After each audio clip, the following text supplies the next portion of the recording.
Starting in 1 minute. 1 minute.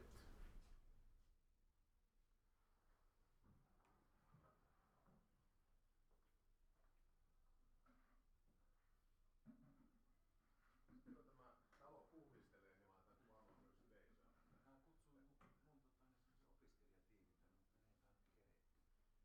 Joo, nehän on kiireisiä. Eihän meillä rekordaus vielä päällä. Hyvin tätä kulu. Tää on pistetty hyvin pienelle, että tietoista asioista.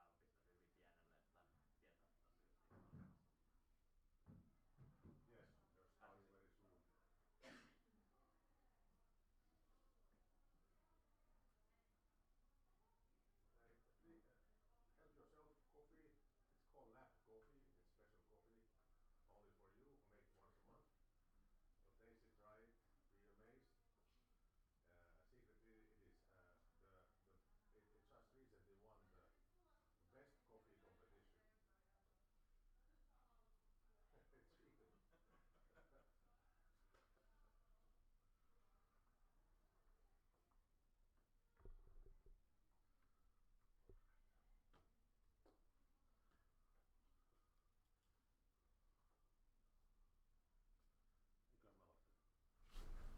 Joo.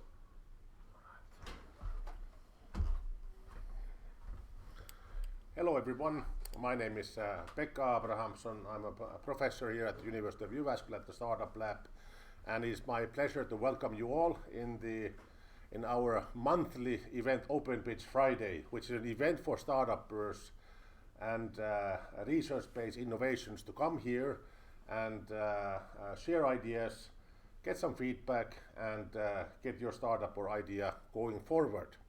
And without further ado, I think that we should go into today's presentation. Today we will have two presentations, very exciting, very interesting, and let's go for the first one. So the first one is from the digital sports industry, and the presenter is Eeva Kettunen, who is preparing her doctoral thesis on the topic, and this is a research-based innovation and looking its way to the business. So let's welcome with a big hand Eeva on stage. So Eeva, please.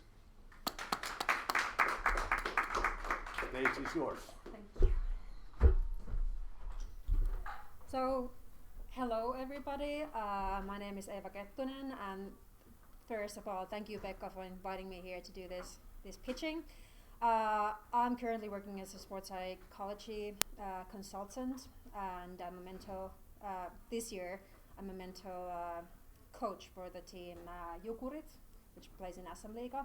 But of course, my main job is here in the Faculty of Information Systems, and I'm doing a PhD for my topic, which is digital coaching. And what I like about this topic is that I can actually combine my background from business, IT, and sports psychology and make it a one whole thing. So I tried to do this presentation like within 10 minutes. So let's get started. First of all, what is digital coaching? That's what most people ask from me. I assume most people have had some kind of experience related to sports technology, which is applications or sport watches, heart rate monitors. So digital coaching is pretty much the same. It tracks what you do. It gives you information about your speed or your calories or your steps, as well as the regular sport technology.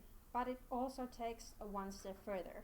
So based on the information it actually collects from you, it creates you your personalized training program for you to follow.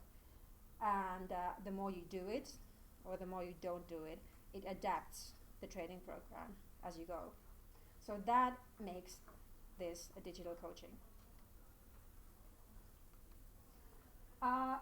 So far I have done 4 intervention studies, and here approximately one study lasts for 10 weeks.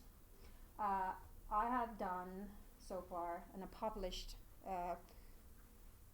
studies related to my interventions with athletes, especially with the cross-country skiers, and also with university students with low levels of physical activity.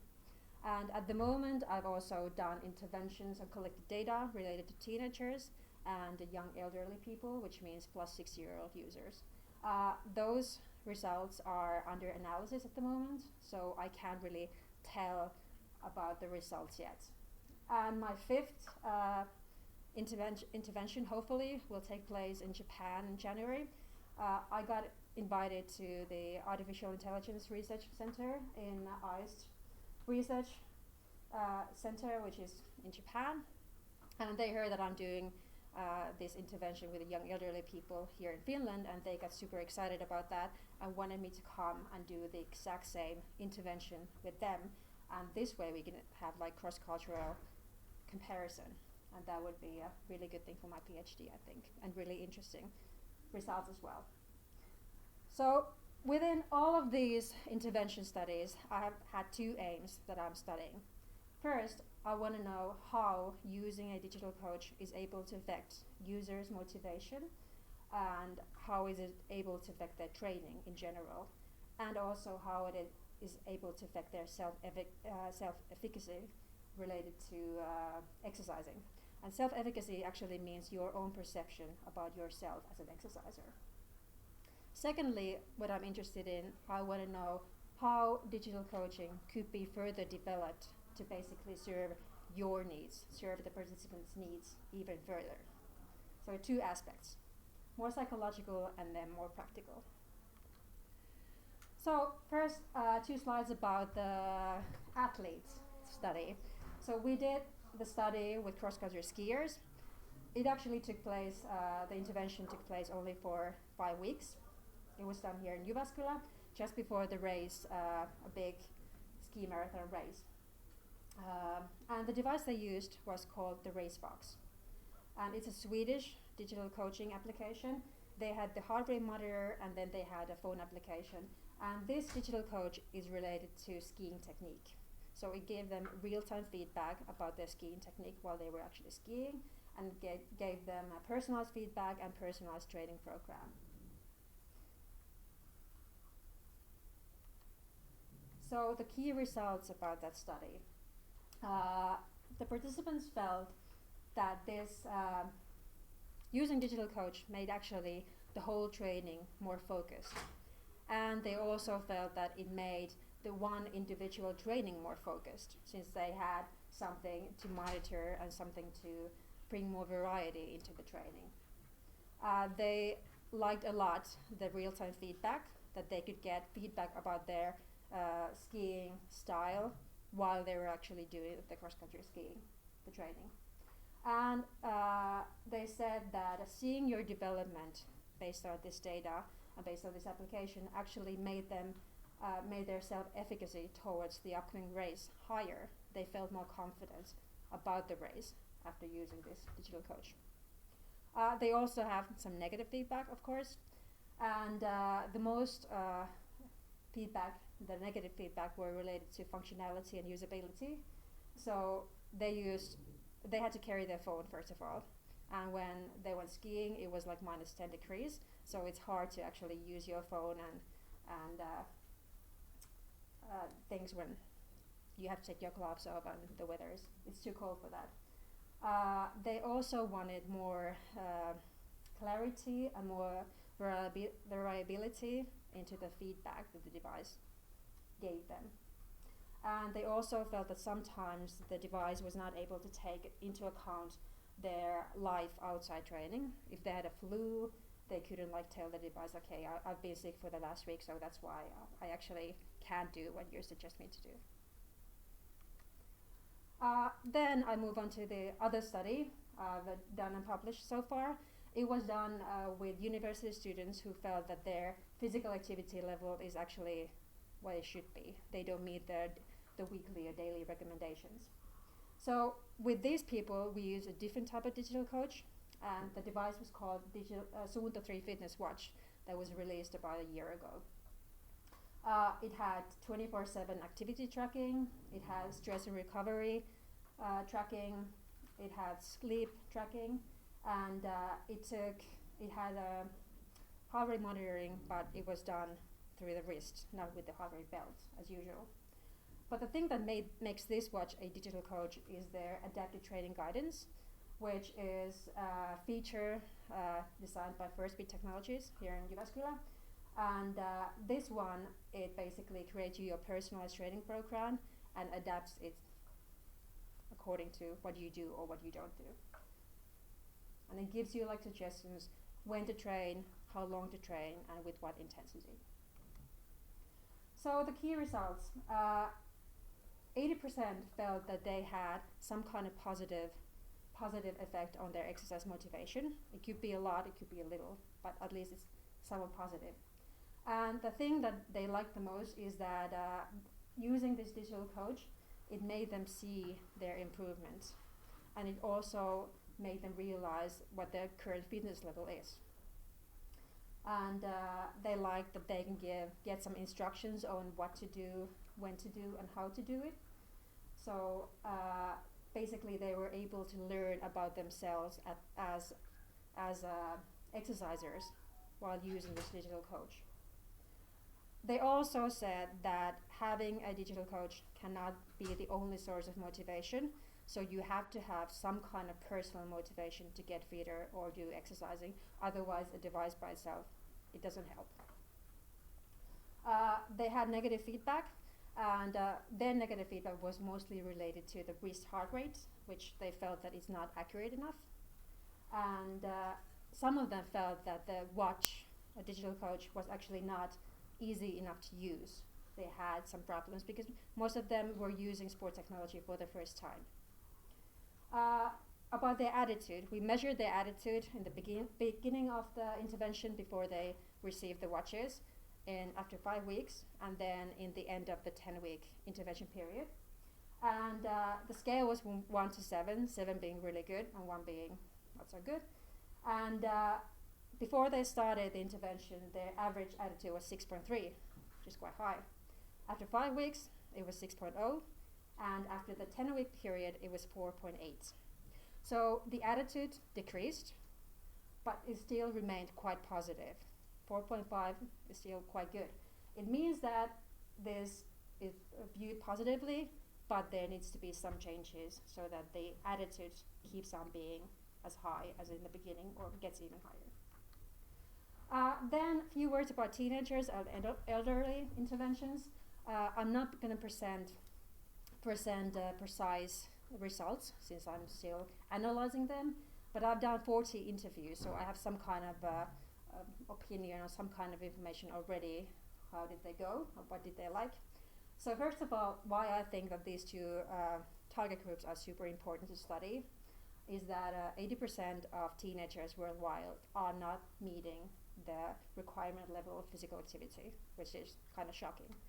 And also that health-related habits for your whole adulthood is actually created in teenage years.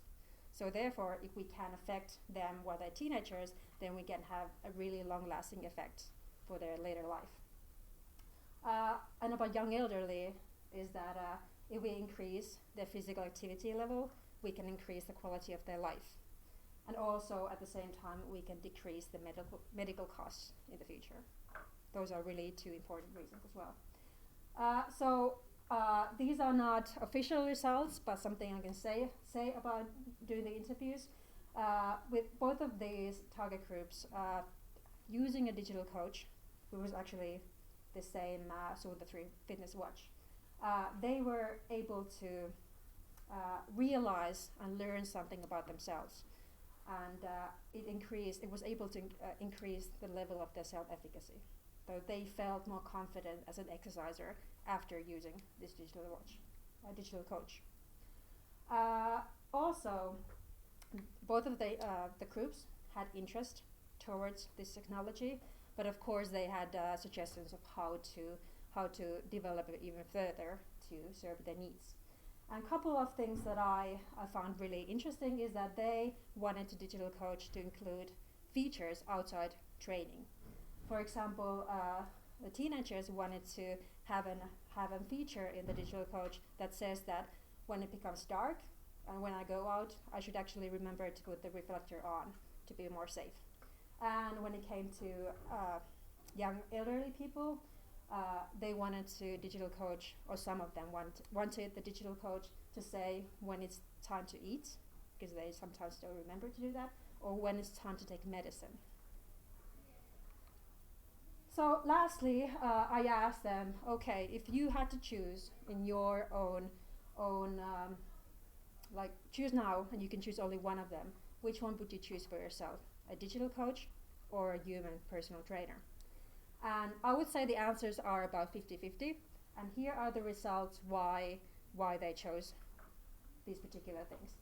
So digital coach was seeing that it brings more independence, it's easier, it's more flexible maybe, you can use it whenever you want, you can carry it along all the time, it's more affordable for sure.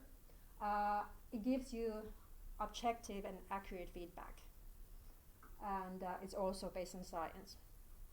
And the real-time feedback, maybe a personal trainer can't always be with you, but when you're having a digital coach, you can easily carry it along. Also, the reasons why people actually wanted to choose human coach were related to like human elements. Human, of course, we can communicate better than a device. We can detect feelings as well. We are more adjustable. We can basically adjust the training program based on the personal needs that we notice. We can give emotional support.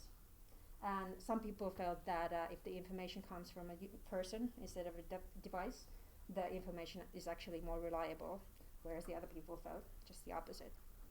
So in the future, how I think digital coaching should be developed is actually bringing these elements, these related to the human coach, trying to bring those elements into digital coaching. So making digital coaching more kind of like making it communicate with us better, detect our feelings, make it more adjustable. So I think those are the keys that what makes digital coaching even more popular and more useful in the future. So that's all. That's all. Thank you for listening.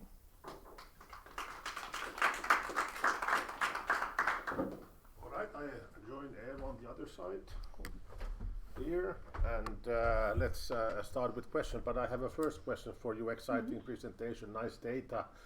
But what would you like to get help with in order to get this on the next level in terms of even maybe commercializing the idea? So what are your thoughts on that? Thanks. That's actually something I was supposed to say in the first slide, but totally forgot. So basically, my focus of coming here today was to present what I've done and what I'm doing and what I'm about to do, and get more ideas from you guys.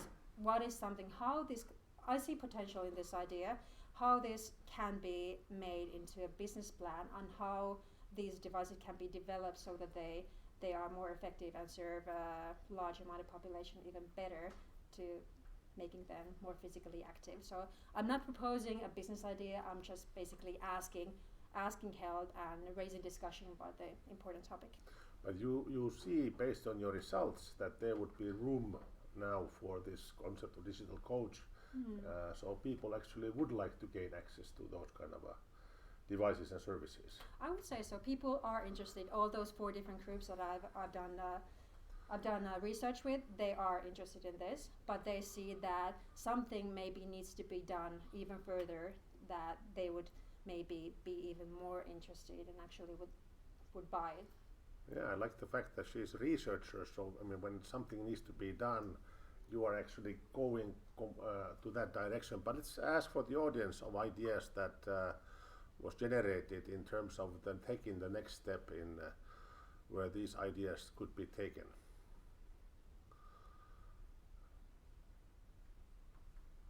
Yes, Kimmo. I would like to hear more about this Mikkelin Jukurit case. How have you transported these ideas there? Or what are you doing with Jukurit? So Actually, that is not directly related to this, although okay. I'm a sports psychologist as my training, and I'm also doing that as another profession basically. But of course my interest in the future would be to combine these things, and how can I serve athletes and teams better by using digital coaching. Yeah. It's not there yet, and I'm not saying that is the market that brings the most money. I think with the digital coaching, the focus should be on people who are not too physically active, or basically the mass population who would benefit from more and then that would be the business target group, I would say. But my personal interests, of course, are always also with the athletes. Okay. Yeah, that was I was thinking that maybe you have already connected these two things somehow, but not yet. Not yet, but that would be a good idea as well. Yeah. So Errol, please. Thanks for the presentation. Mhm. Unfortunately, I missed the first part of the presentation. That's but okay. I know what you're doing, so because of our conversations. Yep. If you're targeting the mass market, I mean, there are already plenty of fitness apps or motivation apps are out there. So how do you want to, compete with them? Because you're somehow covering a bit here, and so how do you want to position yourself against those who are specialized in certain areas? Cool. That's a really good question. And in the beginning Maybe you of this, can repeat the question in a short way so that the audience can hear as well. yes. Okay. So he asked that there are a lot of applications and devices already in the market. So how my idea, digital coaching, could actually be fit into the market and compete with the other already existing products. And as I presented in the beginning of this presentation, saying that yes, there's a difference between a sport technology that is kind of existing already and this digital coaching, which is kind of a thing that is just coming to the markets. And the difference is that where sports technology is actually tracking what you have done and showing your results, what you have done, that is also helpful. I'm not saying that. But digital coaching is actually taking this step further. And based on the data it has been collecting from you, it creates you your personal training program, and it keeps on adapting that based on what you do or what you don't do. So that's the difference. It not just tells what you have done, but it tells you what you should be doing in the future and how you should be doing that. Well, I could challenge you now because there are apps already that are tracking what you have done, and you're also adapting in a sense your fitness plan and how to continue because it's adjusting what you have done. So I'm a bit of the devil's advocate right now. I'm just saying there's a huge base of competitors that are somehow offering similar, not the whole package, but similar items in a sense. So I'm not saying that I've used 2 commercial devices already that have the digital coaching device, and both of them have been delivered to the market within the year or 2. So it's something that already exists, and I'm not creating personally a new device or application. But this feature, digital coaching, is still quite new, even though I know that there are apps already. But there hasn't been a lot of studies related to the digital coaching feature. So that is why I'm particularly interested in that feature and how that feature can help to increase the motivation and self-efficacy even further. Regarding the self-efficacy, because I found that very interesting, and that the self-efficacy actually can be influenced in a relatively short time frame, because your study lasted, what was 10 weeks or what? Yeah. And in that time already that people felt more like maybe empowered, in control. So has that been the trend similar in all the studies, or was it just a particular study, or because that's quite important. That is, I would say, if you want to become more physically active, usually the thing that is stopping you is your own perception about yourself.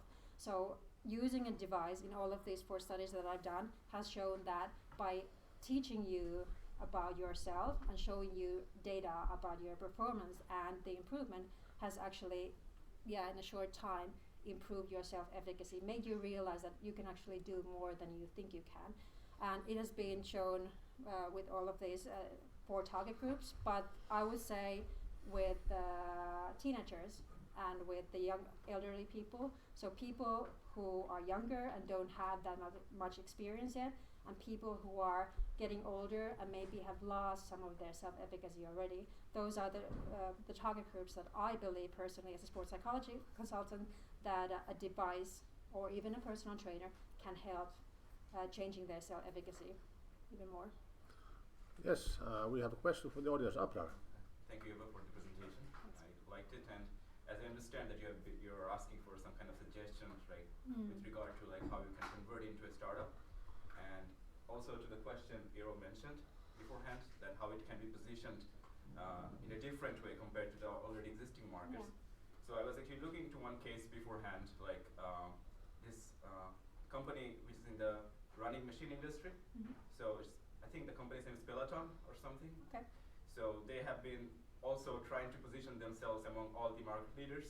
So how they did it was like they kind of understood that why people do not run is the lack of motivation, and they figured out that if you kind of instigate some kind of competitive juice into them, people will run. Like if people see that other people is running, they also want to run.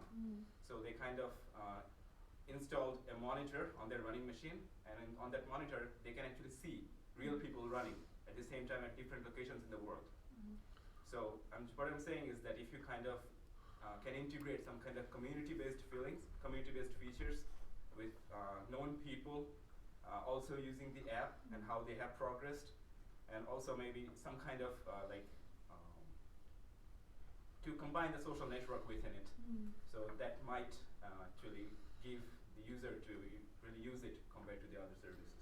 I would say like that is really thank you for your comment. That's a really interesting point of view. And so basically, what you're suggesting is adding a social element as well as maybe a gamification related element to the thing. And I agree. There are some people who are, especially athletes, who are interested in those and who get motivated by those kind of things. But I've also asked teenagers, young elderly people, and students with low levels of physical activity whether they're interested in comparing their data with others or sharing their data. And almost all of them said that no, my training is my personal thing. I'm not interested in comparing myself to other people. You know, back in the days when I was super young, Nokia made a study that the people like touchscreens. They found that no people want to have buttons. And well, now I let Errol to ask a question. I think it's a good comment here. What you said, you know, if you look at the soccer clubs, they have very highly professional people that are measuring every. What clubs? test. Sorry. Soccer clubs. Yes.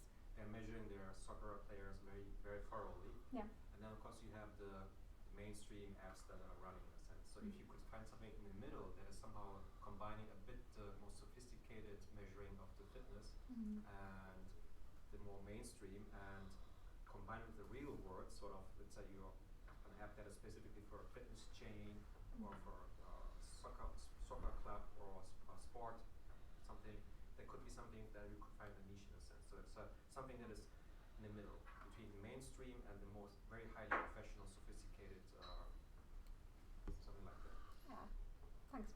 We have final comment from the audience, so Paulina, please. I just want to add to that, for example, such apps as Pokemon Go, they really engage, and not only like teenager audience, but also adults audience. They, like, there's no, so to say, comparison of the results, but there is the gamification element present, and there is competition element present. So basically, it can be based on these two elements.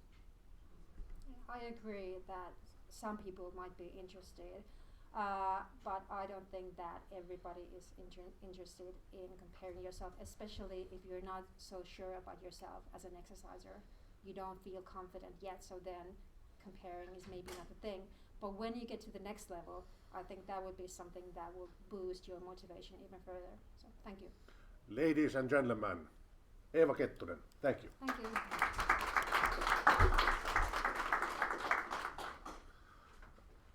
And now we're moving to our next pitch. It's done by Kimmo Koistinen, and the area of business is bioenergy and forest industry. So Kimmo, the floor is yours.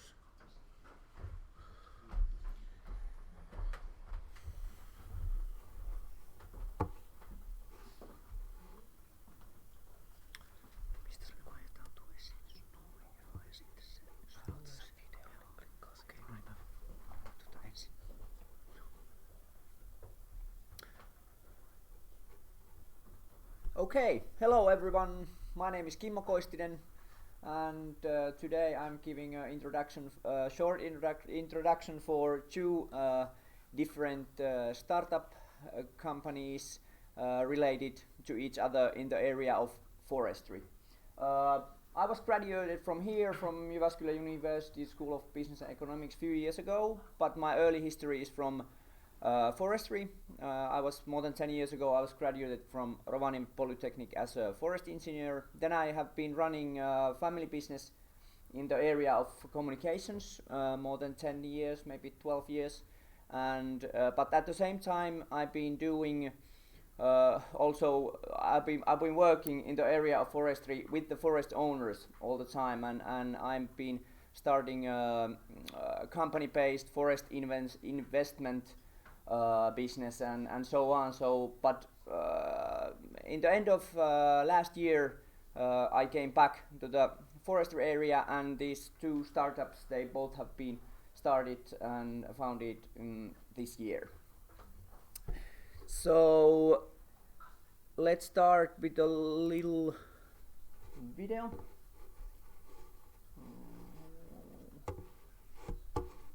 Let's see if I okay now.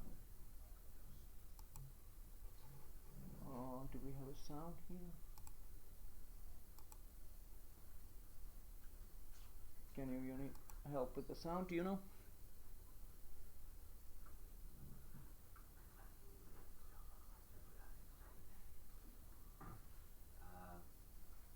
Not sure if we can get sound because I'm not entirely familiar with this setup. Okay. We have a technical issue. Slight technical issue. Let's take a 2-minute technical break, and audience here. Okay, can, let's can take some try coffee, to. And we in the technical break we see the audio. The video is like Okay, let's see if we can find a solution.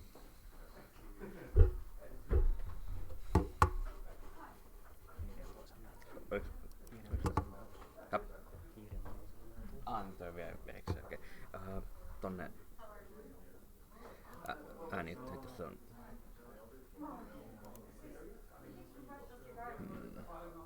Se pitäisi toi. Joo, mutta se pitäisi mennä periaatteessa tänne. Siis mä en ihan ymmärrä miksei se tee sitä.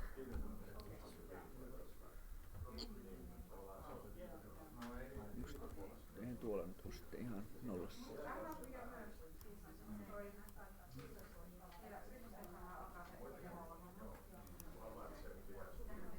Sytyt on tosta. Ei vieläkään.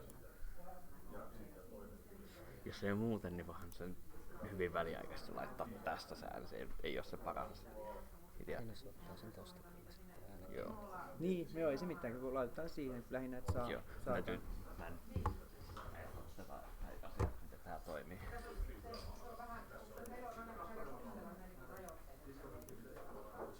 Ja kokeile sitä, että vaan se olla, että joku tossa mättää, se olisi niin mahdollisuus. To waste. Kyllä se toimii. Joo, laittaa sen sitten vaan alkuun. Pistetään se. Joo. Sitten kun esitys alkaa, Niin. sinä ei tarvitse tolle tehdä enää mitään. Klikkaat vaan tosta piste. Joo. Niin se heittää sen suoraan tuonne ylös.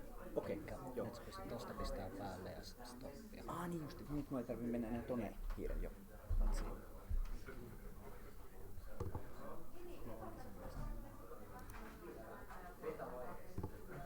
Se lähti tosta. Noin. Okei, nyt vaan tosta ja sitten kun pistän pause, niin sitten vaihan tonne. Joo. Yes. Okay, I think our problem is solved. All right, So- ladies and gentlemen, let's come back. Also, from the refrigerator people watching the stream can come back now. Yeah. Please, eyes and ears. And let's continue the Kimmo, ole hyvä. Okay, so let's start with the video now.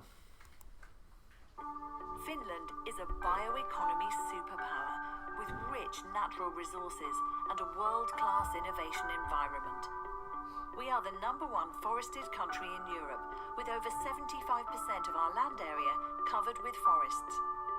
Our long tradition in the forest industry has made us global experts with unique skills in research, innovation and development. The potential of bio-based products is enormous. By redefining wood to replace plastic and to create sustainable fibres, the turnover of the forest industry can be doubled. In Finland, bio-based products are already in everyday use. Okay, so this was a little introduction for Okay, now I think we are in the right.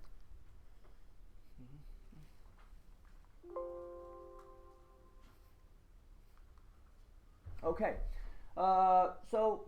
like you saw in the video, we are living in the middle of forests in Finland, and when we are talking about sustainability and about air, about climate, the forests are in the key role of all development of this area. Why I have started, why is Lusto Metsävarainhoito founded, is the reason that we have more than 300,000 forest owners and 2.5 billion euros annual turnover from forestry, but we have hardly any advising organizations for giving advisory from the point of view of finance about in forestry. Lusto is a research-based advisory organization for forest owners who are interested of the sustainable forest management with all levels. It means ecological, economical, and social levels. And this is a research-based company, and we are doing all the time a lot of cooperation with research sector and other cooperatives. And of course with forest owners, because in the middle of everything is the growth of forests. We are looking for maximum growth of forests, which means also the maximum growth for Finnish forest owners as their finance. And also not only forest owners but also investors these days are very interested of investing to the sustainable business and sustainable business areas, so we are advising also investors interested to invest to forests. But because if we want to do some actions in the about climate, we have to do it together, and that's the reason I'm representing two different companies. Another one is Green Carbon, which does research-based local carbon sinks and compensation for companies.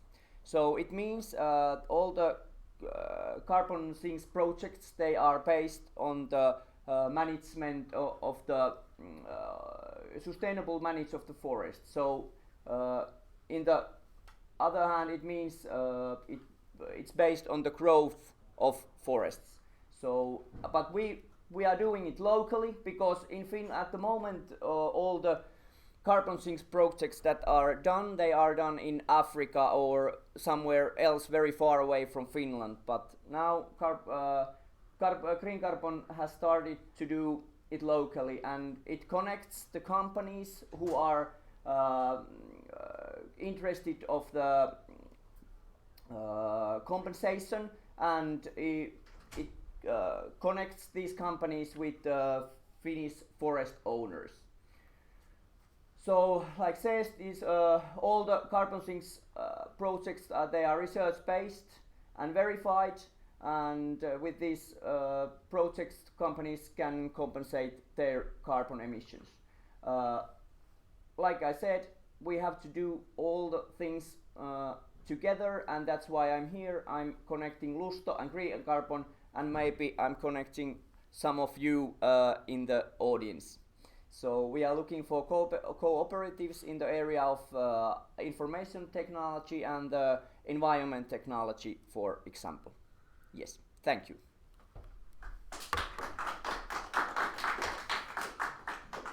All right. I will go around you. Okay. Yeah. Thank you for the presentation, and the floor is available for the audience. I will first say that I understood that you had spent some time in a completely another business area for a while. Yeah. Running some other companies. So what made you come back to forest industry today? What is the specific about timing that this is particularly interesting? maybe it's of course I've been interesting of forestry area all the time, and I've been doing a little bit work over there as well. But maybe it's the we are living in the time of that we are talking about sustainability, and we are looking for actions how to make climate better, and maybe I wanted to do something about something with that area, because when you are in communication business, it's possible over there as well, but when you're dealing with forests, it's very rational to you can really do some actions there. And who would be your prime optimum customer, that the person or the group that you are particularly trying to reach? When talking about Lusto metsävarainhoito, I'm trying to find all the forest owners who are interested to sustainable forestry.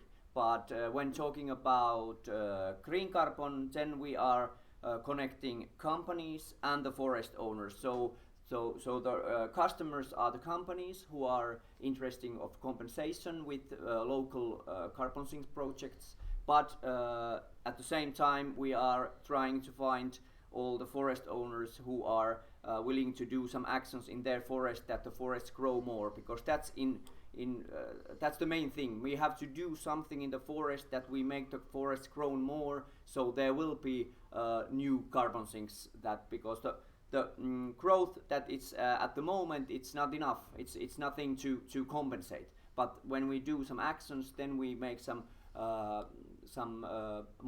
new carbon sinks, and that there is a possibility for compensation. And my last question here is that, and then I'll let the audience ask, how big of a forest do you have to have in order to be interesting for you? There is no limit, I think, because like I said, there is 300,000 forest owners. I think the limit is 2 hectares. So everyone who owns forests, he's very welcome to do some actions, and I think we'll find a way if whether you have a big area of forests or a small area. All right, so some hands already. I'll start with Errol, so please. Yeah. The CO2 certificates that you're somehow selling to the companies. Yes. Are they somehow traded on a marketplace somehow in a public way? There is 2 levels. There is the public sector, which means that it's like nations doing business in for market of EU area, for example. That's the another area, and then there is this volunteer-based area, which means the private companies and the private landowners, and they can deal like in the volunteered carbon sink business, but there is 2 different areas. As I translate your statement, there is no real-time exchange where you can easily sell and buy certificates. Is that correct? Yeah, and we are trying to make also a platform to connect the forest owners and the companies. But at the moment, we are dealing with forest owners and we are dealing with companies, and we are doing like it manually. It's a connecting, but hopefully in the future there will be a platform like forest Airbnb, that you can bring your forest with new carbon sinks, and you can find the companies, and they can find each other. Then final comment, and I would suggest that you have a chat with Pekka again regarding how to make some kind of a smart contract blockchain system type of trading platform that is somehow issuing and trading certificates on. So it sounds like there's an opportunity also to consider this lohkoketju-technology. Sorry guys, streaming. Okay. So blockchain technology in your, let's say, business domain, which would actually, like Errol said, deal with smart contracting. I think that we could have a chat about that. Ah, okay, yeah. And are there any other comments? My final question is not so serious. I wonder, you have a great name for the company, Lusto. Mm-hmm. So would you tell us about where the name comes from? Ah, okay. Lusto means the the tree is every year it's growing like some millimeters, and it's the lusto is there is many of these lustos. So if you think about forest as an investment in the middle, and you treat it very well, then there is more wider lustos than if you don't treat it very well. So that's the idea of the name. And did you have a question? Yeah. Please. Is this based on Finland, or could it be more in Scandinavia? Yeah, actually we are starting it in Finland, but it's kind of Nordic scene in the big scenario then. Yeah. Yes, Yeah. just to follow up on that, are you targeting, is your like customer audience, is it just companies in Finland or in the Nordic countries, or are you sort of exporting the carbon sinks to other countries as well? At the moment, our customers we are talking, they are also there is also pretty big customers. So it means we have to have pretty much of capacity to sell, and I think there is some limit in amount in a year, that in an annual year, that we can bring some new capacity. So let's see. At this moment, I think that it will be filled with Finnish customers, but there is no reason that we are not going to, but we couldn't take it to like export it if there is some available capacity to export. Yeah. You mentioned that a lot, or some of your companies or customers are large companies. What would you say in your experience is the ideal size for a customer company for you? Can you handle like very large companies, and do you think that it's like feasible for smaller companies to buy carbon sinks?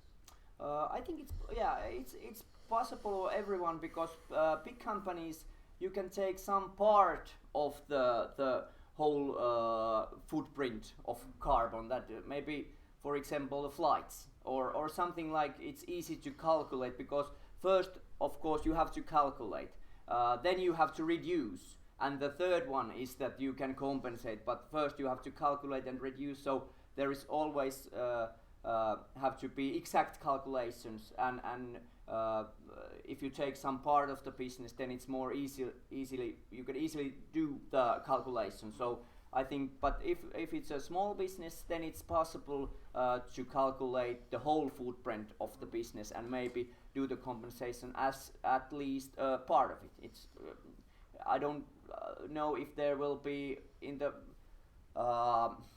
next years, if there will be many of totally carbon neutral companies, but we have to do something that something happens. So even little steps towards the carbon neutral business. Ladies and gentlemen, from Green Carbon and Lusto, Kimmo Koistinen, thank you. And now every time we organize a startup open pitch Friday, new things happen. So we have a third pitcher just walked in, and he goes by name Kasper, and he is representing a company called Au Pair. Not au pair, Au Pair. So Kasper, rock the world. Yes, thank you. Just a minute.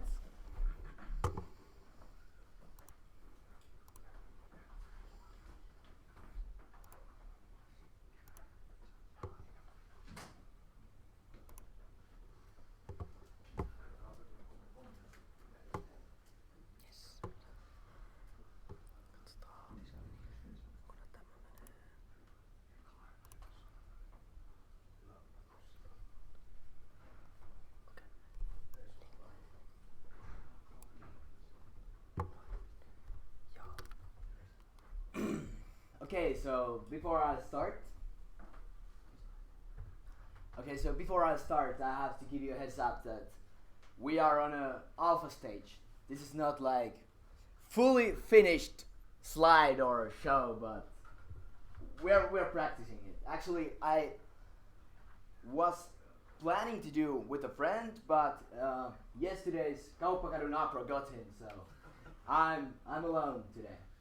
But yeah, has any one of you felt like you need some help, but you have not got it? Please raise your hand. You don't need help? You do it. Okay, we have some superheroes here. Okay. How about, are you guys interested in money? Any of you? Yes. Okay. Looking good. So basically, we felt like in this urban environment, we're missing this strong and bonded community that you have in countrysides. We felt like there are a lot of people in the rush years looking for help, and for example with their kids, but not getting it. And we also felt like there are a lot of helping hands, but there is no bond between these two. So here is our main customers. They are usually on their rush years, but they want to make the best of their life. They want a good future for their kids. Here we have our service provider, Max, studying, and he's living the best of his life, but he doesn't have that strong of a community or a bond, and he really would like to help and of course make some little money with it. So that is our target. We are making a platform between these two. So how it works? Basically, first you choose your location and category. For example, some repairing or like helping with your kids. Then you look for services needed to be done. Then you browse the providers. You book the people suitable for you, and in our app you will make the payment. We will make it very, very easy to make, and then we have like Airbnb style feedback / reviewing system. Okay, let's skip over the market one. Is work in progress. Business opportunity size. We will start in Finland, and after Finland we will scale it up to Nordics. We will see how it goes, and after Nordics we will concrete Europe. How about the competition? We have 4 competitors, and 3 of them are in Finland. The TaskRabbit is only in UK and in US. Does any one of you know what is Fiverr? Yeah? You two know? So basically it's more like for a design style of company, but with a similar type of business model. How about Jobit? Does anyone know? You know, but not many people are aware of Jobit. Jobit is like kind of same, but it's way wider. But our biggest enemy is Facebook groups. There are a lot of Facebook groups, like local groups that people are looking for assistance and such, but the thing is that they are not very organized. They are easy to beat. How about Dreamer? Dreamer. Yeah. It's. Yeah, with T. Yeah, I was thinking about the same thing. Yeah, but. Okay, tell me if I'm not correct, but Dreamer is not alive anymore. That is not true. That is not true? No. No. We're expanding actually to Estonia. Expanding. Okay. Alpha stage. Yes, please. But it's not working in US that well. I tried it and there wasn't like that much. And that's where we come. Okay, so the revenue model. There will be the providers and the people that are in use of the service, and we will take the cut from the service. It will be pretty small. We have not decided yet, but something between 2 and 5%. And going to this market, we will have a very, very strong advertising campaign before it, and after we have get the app very, very fluent, we will launch it, and we will make a very, very big rise.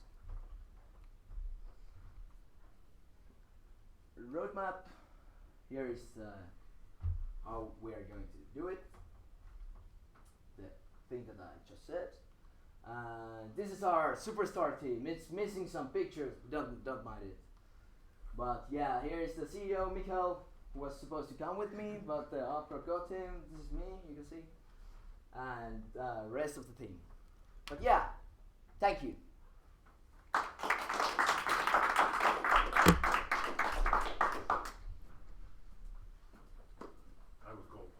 Here. All right. Excellent. Thank you, Kasperi. Start with the name. And so I guess for the background is that Kasperi and his team are participating to a great, wonderful event called Discovery Tuesday. That is correct. And that is finals are on next Tuesday. Yes. And so this event also is now benefiting Kasperi to get ready for that event. So the feedback that we provide will make your presentation even better. Yes. So, but as a question is that because when you say au pair, whatever the way you pronounce it in Finglish, yeah, it sounds like we are getting some nanny people to our household. So how did you come up with the name? What was the idea with the name? Actually, when you think about au pair, what comes to your mind? Of course, like looking after your kids, but also yes. helping with house chores, and that's basically what we are providing. And it's funny name, so we came up with it, and we're satisfied. Yeah, you know, sounds good. Yeah. Somebody might ask, and so you have an answer. Let's give feedback for Kasperi to improve the great presentation, to raise it to even a better level. So, any ideas on how Kasperi could, or question about the business idea, because it's a very valid idea, although Dreamer was not there. But here we go. First question or a comment. Yeah, this is actually really funny because I'm in the Discovery Tuesday as well, and we are in different groups, and we almost came up with the kind of same idea, but we hopefully took another one. Okay, thanks. So that's good. That's good. Crazy to see how like similar things we are looking for in the market. Like, yeah, what do we need? But yeah, I would definitely add the trimmer maybe in the yeah, that's good. Because that's misinformation. Yeah, no worries. But thank you. One thing that I was thinking when I was watching the presentation is that you have some words in the slides, and that's good. Okay. But if you would have even less words and bigger pictures, because people are either looking at the text and trying to read it, or they are listening to you. We, at least we men, we cannot do two things at the same time. So you are in a way misplacing the focus by accidentally because you are trying to show the wonderful text. So my advice in the when presenting is less text and huge pictures, because people then are inspired by the picture, and they are trying to listen, and they're actually focusing on what you say. I think that's something to think about. Okay. Other ideas, either comment to the business or ideas how to improve the presentation. Your team is not here, so we are helping, giving all the advantage for this. Errol, please. I would probably think about how you would like to design the mobile app, because probably you're gonna do it mobile, I think. Yes. So maybe figuring out or thinking about the mock-ups, how you would like to make design an app, and what is the user flow in a sense, so that it becomes much more tangible what you're trying to achieve. Because the way you have presented is very ambitious.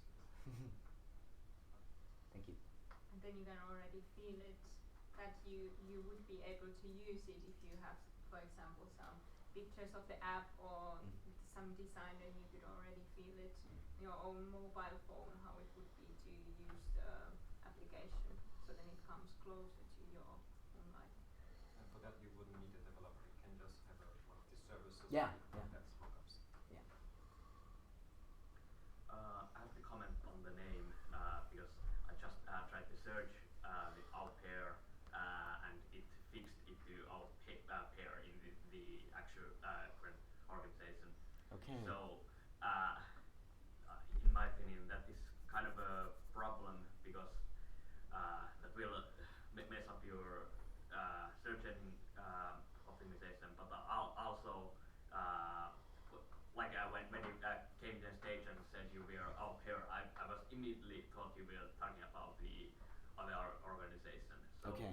I would suggest highly that you would do something about the name, Okay, like yeah. just to say like use now pair or something Yeah, like that, yeah, yeah. but, or make a completely new one. But currently I think it's way too similar and it will cause. There's a super simple way to fix it. Like people think the startup names make all the difference. They don't. The name can be anything. If you just drop the A from front of it, becomes you pair, and woo, people are like okay, and nobody is making any. So that's how simple the name of the change of the name is. Just stand behind it yourself, and you say with a proud voice. And then it's equal, and you don't have to do any. There's no design. Design is there. Design is great. Yeah. I liked when you came on stage, you tried to engage with the audience. That's good. That's very nice. Of course, audience is academic people like no, hand up. I don't need help. No, I don't want to get money. No. On Tuesday, everybody will raise their hand. So I mean that's how. So that's good. So engage. And then you already. Maybe just a continuation of that. When you ask, do you need help? My first is with what? Maybe the question would be a bit more specific. Do you need help with X? And then it's easier to answer. That's just all right. Yeah. So I mean. That's just the thing. Yeah. Please, Pekka, Thank you. No, I just always raise hand when the startupper asks who, I'm like me. I buy it, whatever it is. So, but you know, I think that's good. So have to have help in what, and also the fact is that you know perhaps I missed it, but I didn't. You had the first slide was background, and then with the customer, so I missed the service. I missed the idea. I mean, when you refer to it. You expected everybody to have a crystal clear understanding what the it is. Yeah, there's this thing that I was supposed to say like the first slides, and partner here was supposed to tell like that. Yeah, that one over there. This. Where did you go? Kind of small man, but he was supposed to like tell about the idea more and so how it works and that. So I was like, I'll try something. So okay, but that's then you did wonderfully because I almost guessed what it is. But so I'm thinking that so how many people will pitch on Tuesday? 2. Yes, good. If you have more, it's going to be dance show, and that's not the idea. All right, that was my final comment. Last comment from the audience before we wish you the very best of luck. The great, the only you pair. And ladies and gentlemen, on stage, here at the audience and behind the screen, thank you so much. The next OPF will be held in 1 month time, and is thinking about taking the stage. We are over time, but if the audience allows. I haven't practiced at all, but yeah, this like encouraged me to just like go for the stage. If it's First time in our lives we go overtime, and that's we forgive to ourselves. Next time we go übertime. So, what is your name? Janette. That's okay. Ladies and gentlemen, next on stage, will be Janette Kivinen. And About the ideas, so I could maybe put that on so people get visualization what it's about. yes, we take a 1 minute technical break and do whatever you need. Get some coffee. Do you need like a slide because the computer has to show here? Slides is here. All right, good. Ooh, I wasn't expecting this. Pinterest.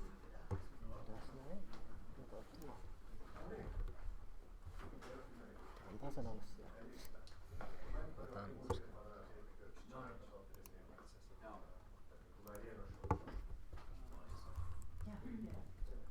Siellä mulla on semmonen tavallaan kansio semmosia kuvia, joita mä haluan ehkä näyttää. Mä kirjoitan. Onko se, jos mä painan tosta, niin se on varmaan Tilja. Kiitos.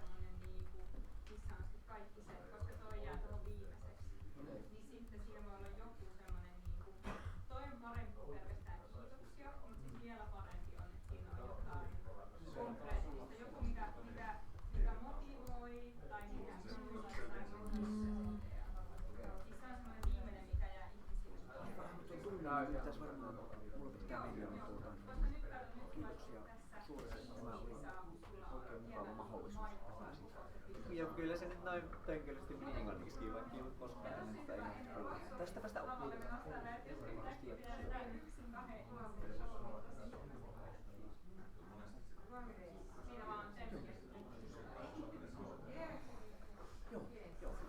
Okei. Joo. Et saa vähän semmoista niinku näkemystä, minkälaista halutaan. Okei, eli jos me tehdään näin.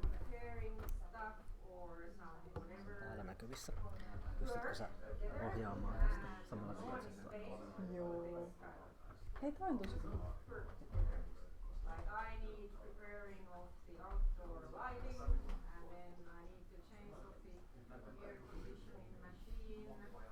Voinko mä aloittaa?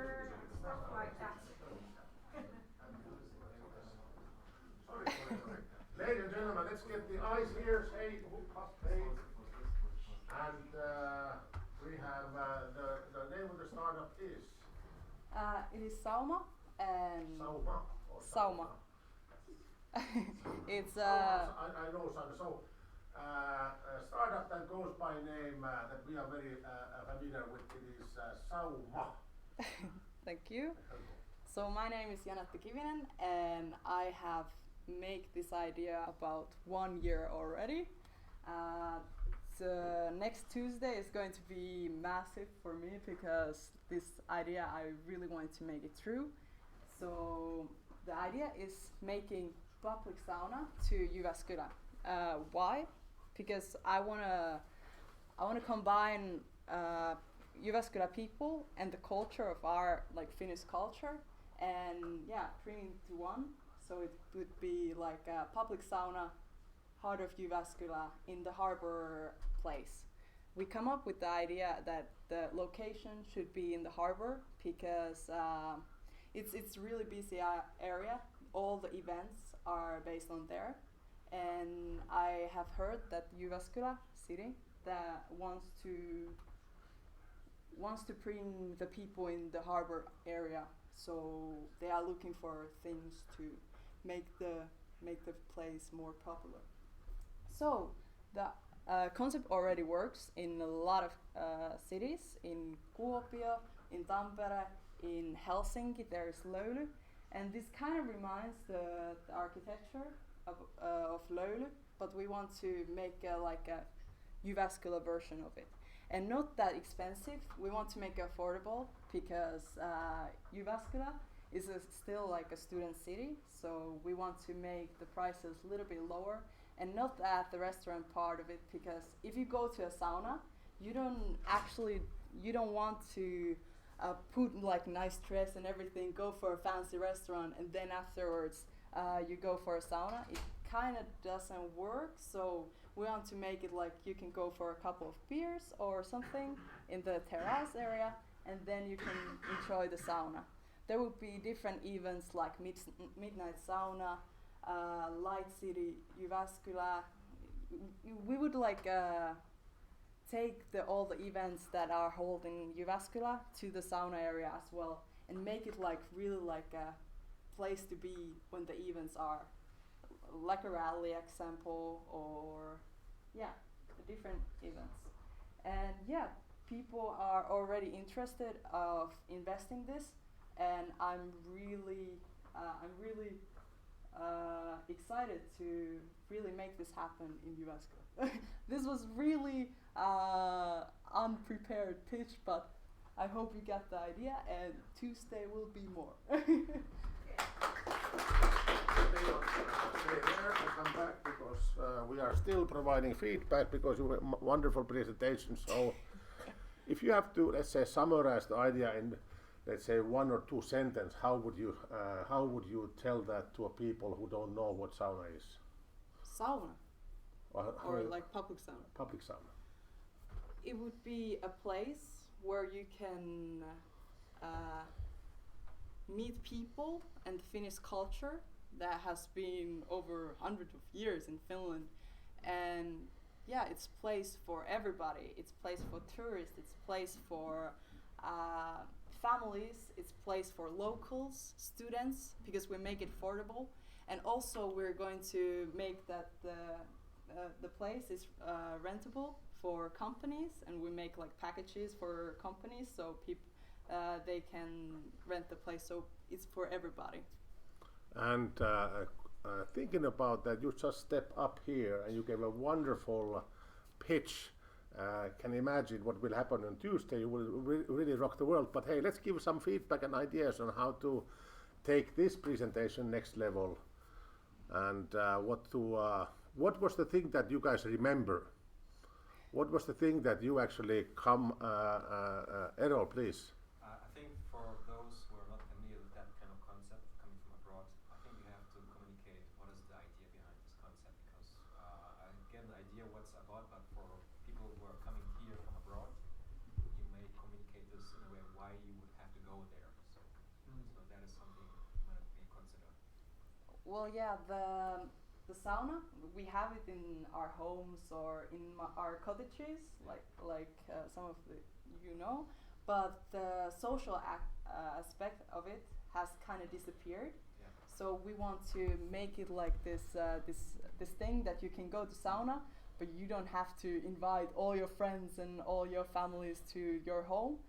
You have a place for it, and you can, like, if you don't feel like going night out with your friends, you can come here and you can enjoy. Yeah, you can enjoy like 1 beer or 2. It's like okay, but like you want to relax. You really like your stress and everything. So yeah. So when you're doing your presentation next week, think about those who are not familiar with the concept, so they can relate to it somehow. Yeah, maybe you could compare it to like the public outdoor baths in like Budapest. Those are like really famous, I think, and people get that idea. So, and there's a definite similarity. Yeah. Eva? Well, I think you can explain it more about what we should do even better. Maybe is like market it as a Finnish cultural experience, and that way make it more interesting to the people who not necessarily understand what it is all about, but they still get excited about that. And one other thing, like sauna is a really cool thing, but also think about, can you include something else like avanto, like ice salt swimming, or something, some food service or whatever, something that is close to sauna, like grilling options or. Yeah, and those are actually going to be in the presentation. This was like such a small part of it, but yeah, the sauna will work all around the year, and because it's next to a lake, like if it would be in the harbor place, there would be avanto as well. All right, Kasper had a hand up, or was that just scratching your? Actually, it was almost the same question. I was asking like, what would make you so special that people would come to your sauna instead of using their own sauna? Because there are a lot of saunas in Finland, as you know. Yeah, and maybe I assume that because there is already like Löyly and in Tampere there is public saunas, that people already know the concept, kinda. Because I have been like so in focus with it like for 1 year now, but yeah, I definitely should correct like what are we providing for Jyväskylä. But I have also made kind of side business with it, because we are going to make like a big room. I don't have the like how do you say like the niinku tää siis rakennuksen pohjapiirustusta. Floor, it's not well the blueprint. The blueprint, yeah. But there will be like a open space that the businesses can rent. But when the businesses doesn't rent it, there is going to be yoga. So it's also going to be kind of a yoga studio for it. And in Jyväskylä, there is only one yoga studio, so it's not a lot of competition in here. So I want to provide that as well. Excellent. You have to avoid one tiny danger is that when you introduce the yoga here, it's like a Swiss Army knife approach. That, oh, look at that! I still have a couple of new tools here that will make it. So there has to be the big story that you have, and I'm not sure. I mean, I love the yoga idea, but if that's going to confuse people, because there could be some other, like I don't know, martial art. Maybe there are so many martial arts places. But hey, one thing that came to my mind that you have to, and then I let Mari to say is that what always judges want to hear. Same with Kasper as well. They want to hear some numbers. Have you talked to somebody? So if you have actually engaged with people, customers of Löyly, have you interviewed all of them, thousands of people or tens of people? How do you make sure? Because now you assume that everybody knows, and then you realize that okay, there are some people who don't know. So that's what they want to hear. They want to hear some numbers of engagement that you have done. Yeah. Hopefully there is some engagement. Of course there is big numbers. And like the numbers are kind of unsure. We have actually a meeting for it today. Good. But we have make like per one sauna bath time, it would be around 10 euros or less. There would be a student discount, of course, because it's student city. And like we would have like a card for the whole month would be like 30 euros. So you can go there in the open hours, 3 till 10. Mari. Yeah, not wanting to be the devil's advocate, but only just because you mentioned like example like in Tampere they have this kind of sauna concept, so it's Tullin sauna, and unfortunately they just went bankrupt.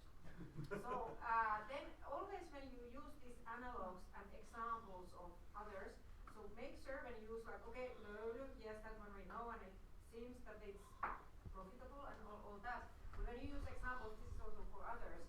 Make sure that the examples are not like that example, because it came into my mind, and I know the reason being they weren't able to attract enough customers. Of course, Tullin sauna version is in the city center. This is another location, but still always look when you do analog like examples that those are But I'm actually from Tampere, and my dad loves to go to the public saunas. The idea came 1 year ago when I went with my dad to the public sauna. There is 2 public saunas that works, and they are actually too full. In the Christmas time, people were waiting outside because it was way too much, like it was way too crowded. And I called actually in Löyly, and I called in Tampere's the public saunas. I have to look up the names. I don't remember now. I haven't heard about the Turli sauna. Yeah. Yes, that was maybe a more like a commercial version. It was more like a concept oriented in the sense they also have other services. Since you started also say that what other services you have. That's why this Tullin sauna example came into my mind. But as said, this market research is really important, like the same what we said about streamer to you. So and this Googling, what was referred there earlier, always judges when they hear the name, they start to do the Googling. And kind of the competitor analysis just hit their phone. So do lots of that. Kasper wants to desperately say something. Yeah. Actually, I'm from Tampere as well. Mamma mia. Saunas that are working are Pispalan sauna, which is like the oldest sauna in whole Finland, and the second one is the new one. It's Tampere's Löyly, but it is, I think, it's very different from what you're building, since it's like more like a high-end sauna. That there is a lot of like, it's more like fancy saunas. There is like people performing there and like a lot of expensive cocktails and such things. But yeah, I was thinking about it, like how I don't make the Löyly concept in Jyväskylä, because I don't think that if we would bring the Löyly concept to the Jyväskylä, it wouldn't work, because there is not people who wants to go for a spa weekend or something like that. That is more kind of that Löyly thing.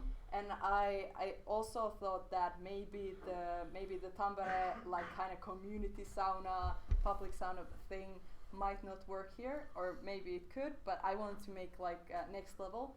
So I would combine those two, not make the restaurant or spa kind of vibe for it, but like make a really nice building, make a really nice design, and then like make it community, make it public sauna. It's for everybody. It's not just for fancy spa nights or something like this. And ladies and gentlemen, the greatest sauna ever will be here. Thank you so much. Thank you. They have to work out. Thanks. I have no clue what you're doing now, but I thank you, the audience. The history's longest Open Pitch Friday has just ended. Thank you. Bye bye. I'm sorry.